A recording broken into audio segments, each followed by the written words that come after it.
Mesdames et messieurs, bonjour et bienvenue à cette production du journal universitaire. Bienvenue à ce nouveau numéro où nous recevons l'un des rares écrivains congolais. Il s'agit bien de monsieur Moussa Moupassa. Bonjour monsieur Moussa. Bonjour, monsieur. Oui, bienvenue au plateau du journal universitaire. C'est la première fois que nous vous recevons sur ce plateau. Enchanté, le plaisir est partagé. Vous n'êtes pas venu annoncer un événement, mais vous êtes venu annoncer une bonne nouvelle sur le plan littéraire. Vainqueur ou victime de nos relations, guide pratique pour l'harmonie relationnelle. Tout à fait. Pourquoi ce titre? Ce titre est très révélateur. Ce titre ne se limite pas simplement à dire qui est victime, qui a tort, qui a raison.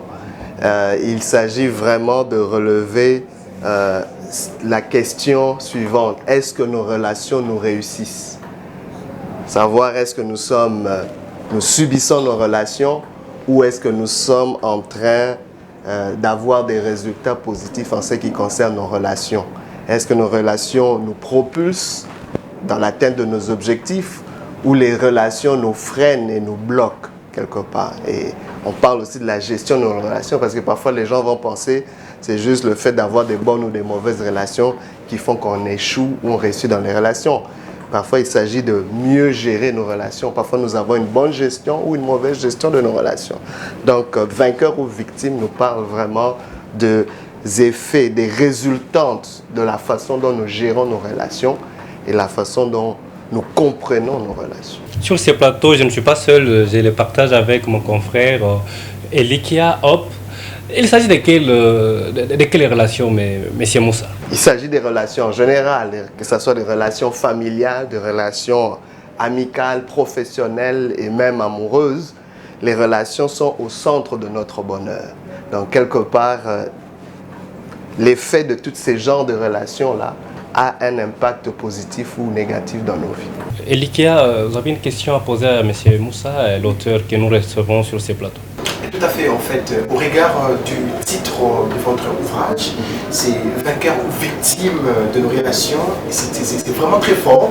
Pouvez-vous nous expliquer ce que vous entendez par vainqueur ou victime dans les contextes relations? Vainqueur ou victime dans le contexte relationnel, il s'agit vraiment de savoir l'effet ou l'impact que les relations ont dans nos vies, parce que les relations sont un sujet qui touche notre estime, qui touche notre identité.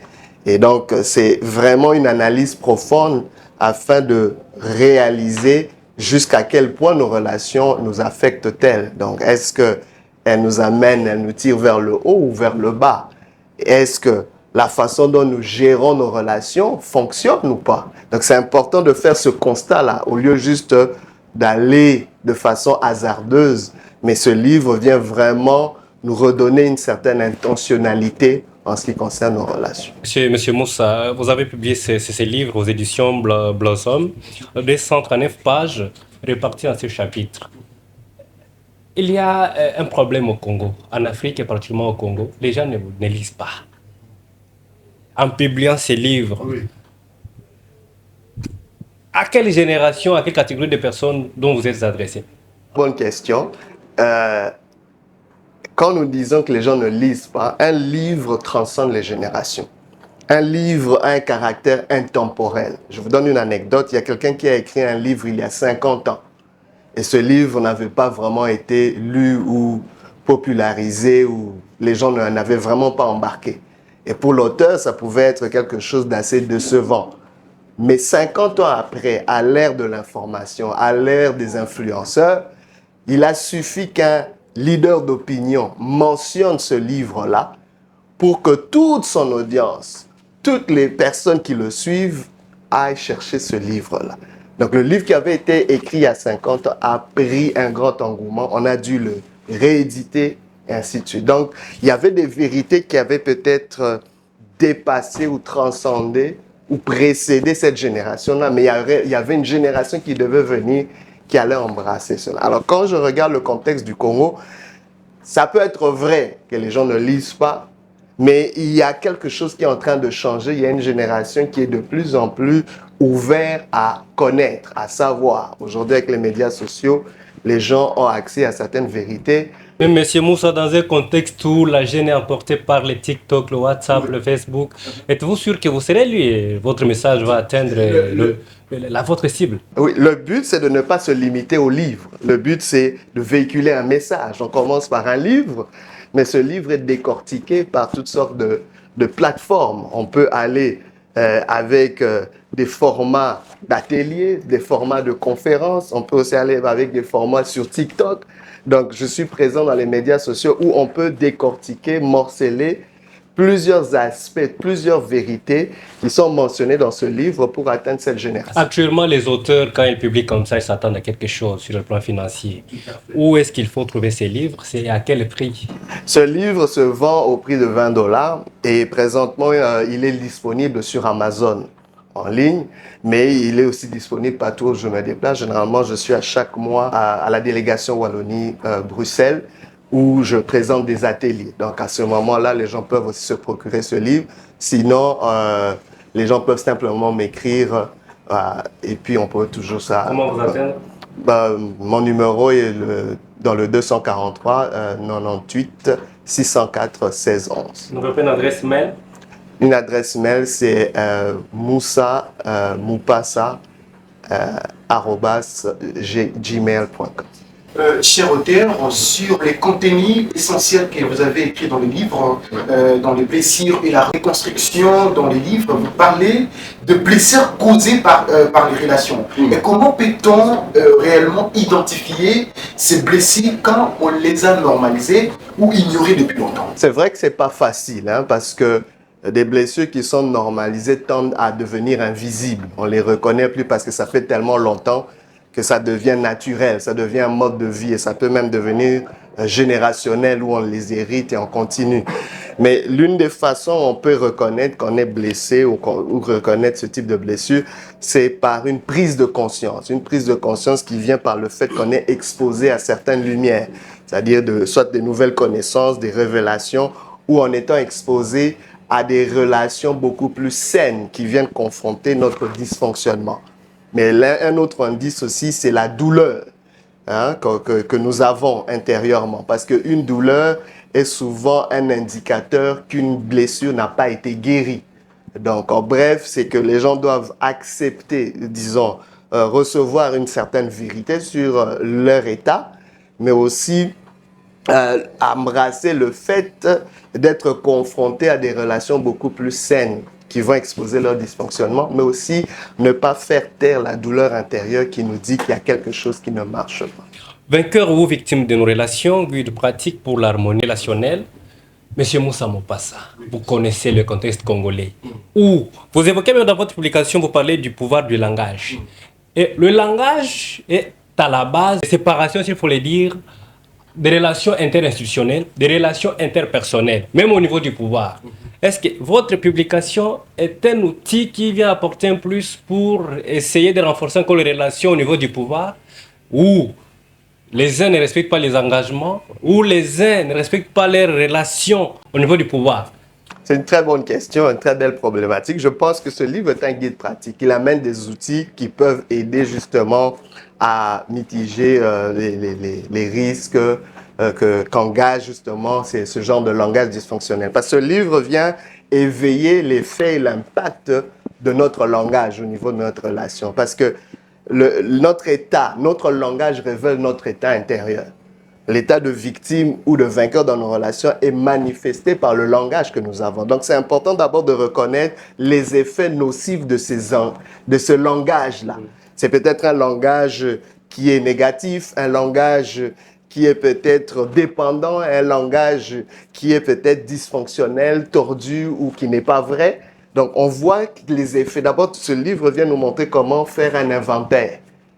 Qu'est-ce que le langage que nous avons est en train de produire, mais aussi, il nous aide aussi à améliorer ce langage, à dissocier que tel langage est associé par l'état de victime ou de vainqueur. Donc, quelque part, en refaisant cet inventaire, nous venons redonner un certain pouvoir pour dire que nous ne sommes pas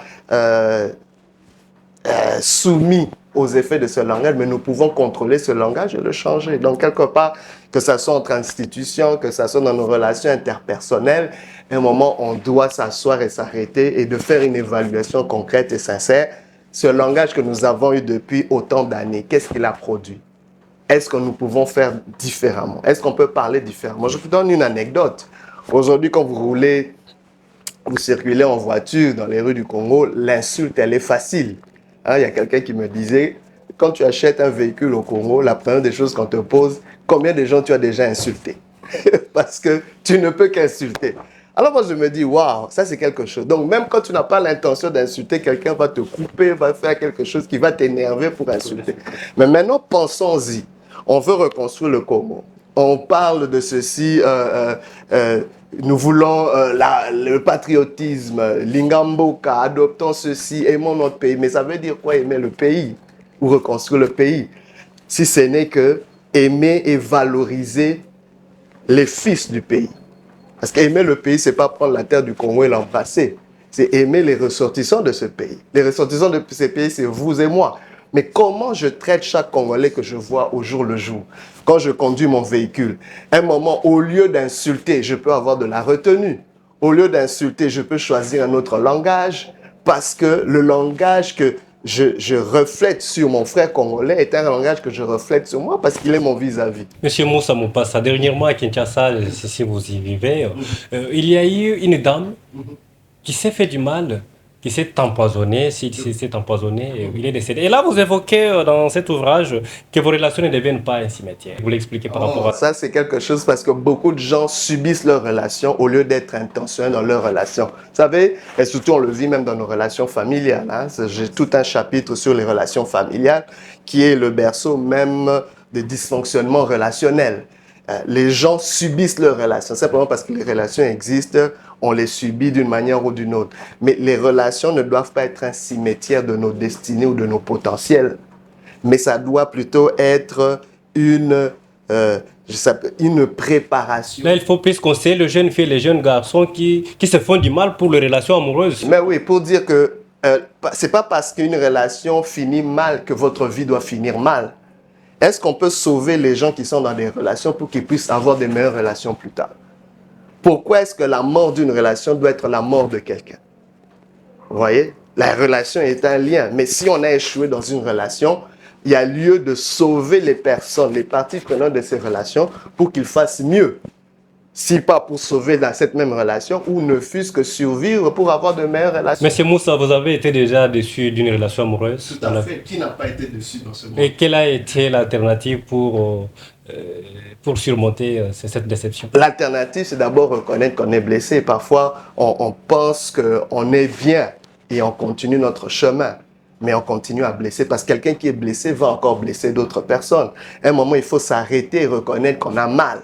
Quand on est blessé, l'un des premiers symptômes, c'est la douleur.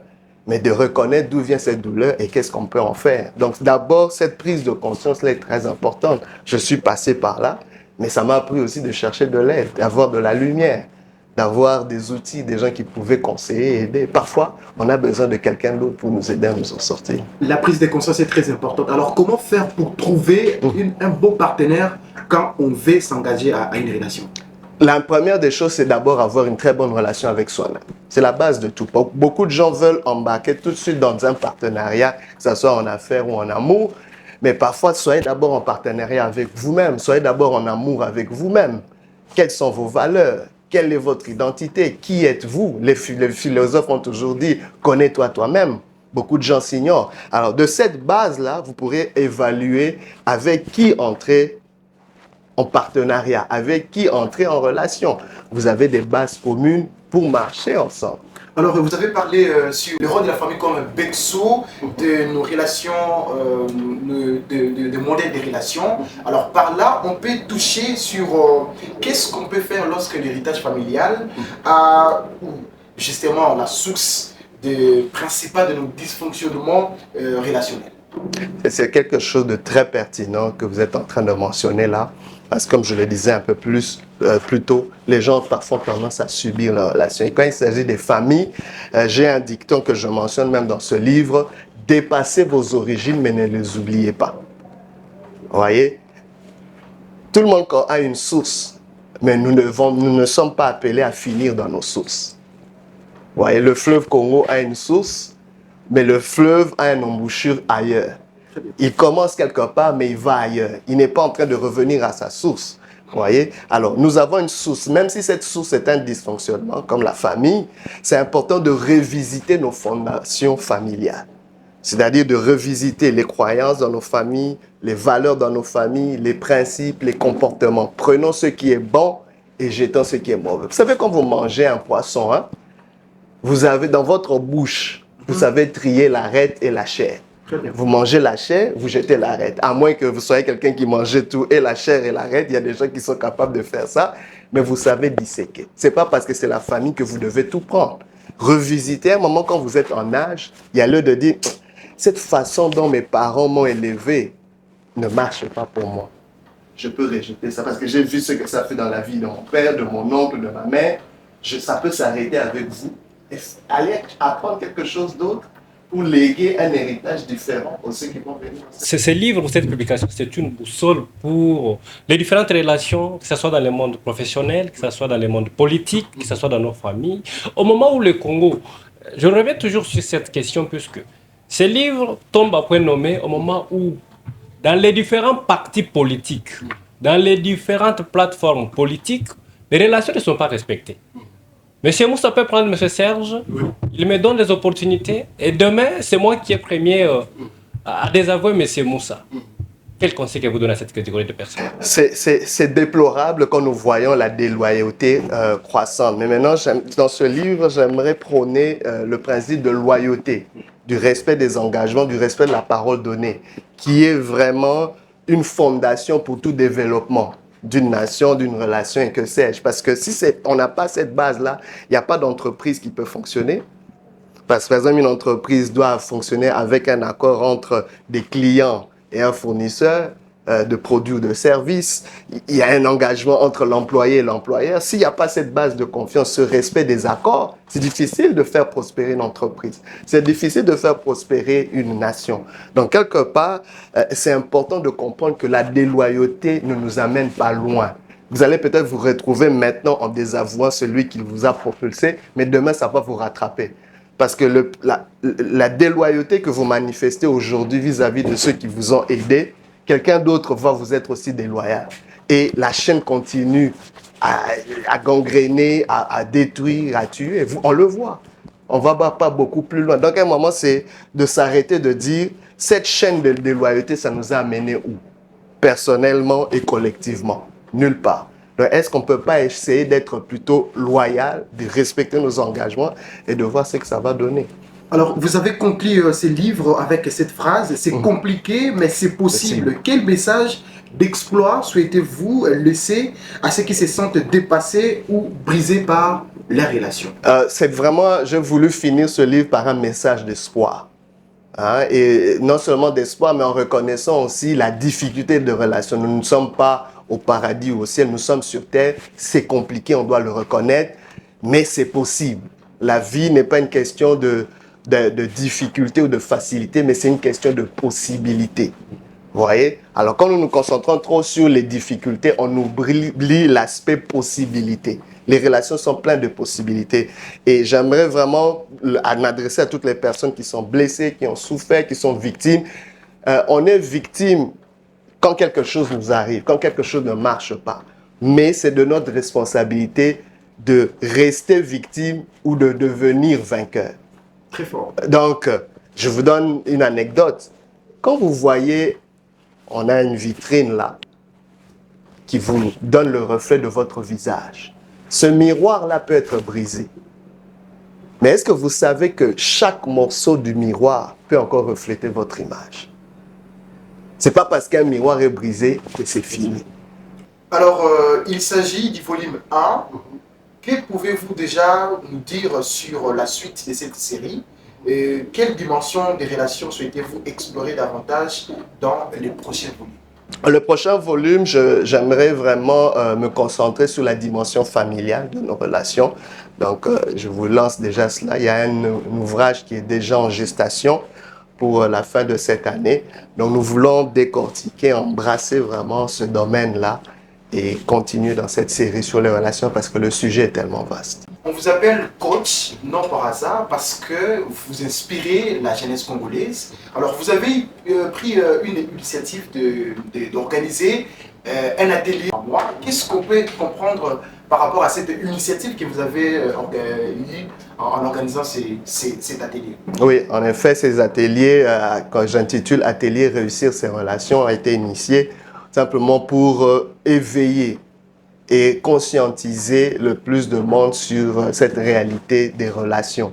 Parce que je pense qu'il existe une productivité relationnelle. Sans relation, nous ne pouvons pas être productifs. Donc, peu importe le domaine dans lequel nous sommes, venons réapprendre des outils. Soyons conscients que pour notre productivité, ça nous prend d'être relationnel et de savoir comment fonctionner, naviguer dans ce domaine. Vainqueur ou victime de nos relations, guide pratique de l'harmonie relationnelle, c'est l'intitulé de ce livre, réparti en 6 chapitres de 139 pages, publié aux éditions Blossom, dont l'auteur est M. Moussa Moupassa. Nous vous disons merci d'avoir passé sur nos plateaux. Votre dernier mot par rapport à votre cible? Merci beaucoup, M. Serge, merci M. Aube, merci au journal universitaire qui m'a reçu.